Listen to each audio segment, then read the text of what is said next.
Good morning. It is Friday, May 2nd today. Video number 2 on my documentation journey of pre-vocal rest. I saw the voice therapist yesterday. I had a whole conversation of do I actually need to go through with this? Maybe all I really actually need is vocal rest. I'm having to do 3-4 hours of singing, a lot of the times by myself, sometimes 2 hours with no break kind of a situation. This injection, which I know is a steroid, it's to break up, because I said, is this going to cause scar tissue if he does decide to remove them? She said, what you have is scar tissue. And that is what we're removing.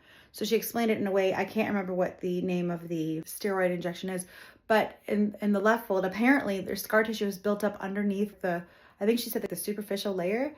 That is to help break up the scar tissue. But that's what's causing it to not vibrate as much. The point where your folds first come together, that's where they are. I used to do 6 days a week. Now I'm down to 2 to 3, 4 days a week sometimes, which is not great financially. It's, oh my God, that's a whole thing.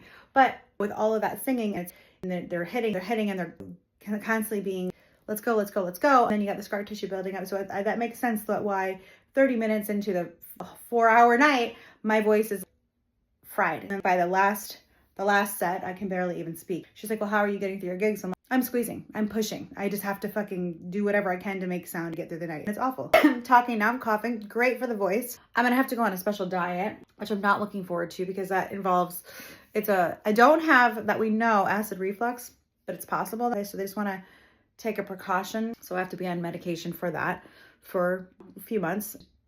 Be on a low acid diet. No vinegar, no citrus, no chocolate, no coffee. I'm addicted to coffee.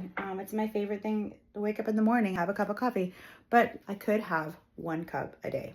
I can wean myself down. I just don't want that crazy caffeine headache that I get that's just unbearable. So today I'm starting off with, I'm just gonna say my favorite, this is not a sponsored video. I wish it was because I would sell this stuff in a heartbeat. Purity coffee, best coffee on the planet. It's no toxins, no mold, no, it's the most amazing coffee ever. I spend a shit ton of money on it every month because it's worth it. That's how much I love this coffee. Whole bean, grind it myself, French press, it's all I do.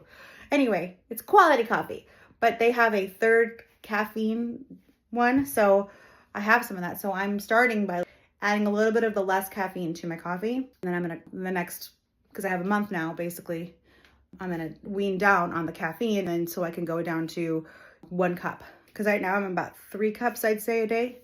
So I'm going to we'll start with that. I'm just going to wean myself slowly down for the next few weeks. Go down to 1 cup. I can do that. But no tomatoes. I'm not going to be able to eat salads because I can't have vinegar, or I can't have a lot of high fat stuff, dairy.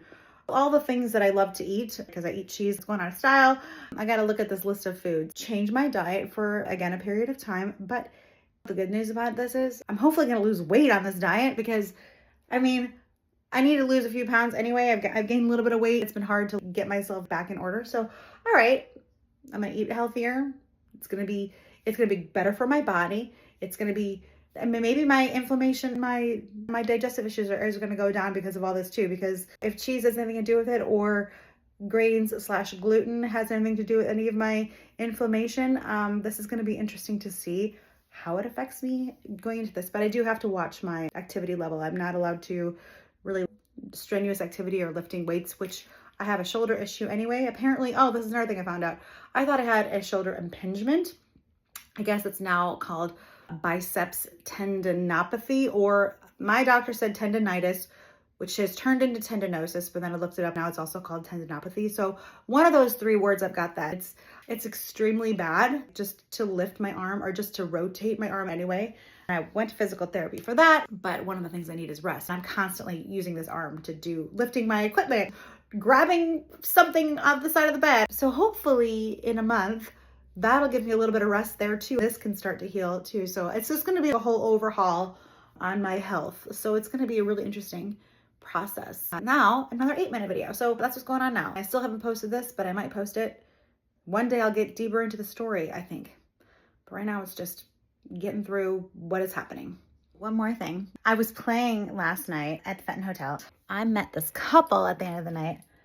They were so sweet. I did my favorite Alanis Morissette in my pocket. My favorite thing there is the peace sign. They gave me this necklace. So it's super cute. Whoops. cute is this? Oh my God, I'm gonna start wearing this. I love it. And they said something, you're good people.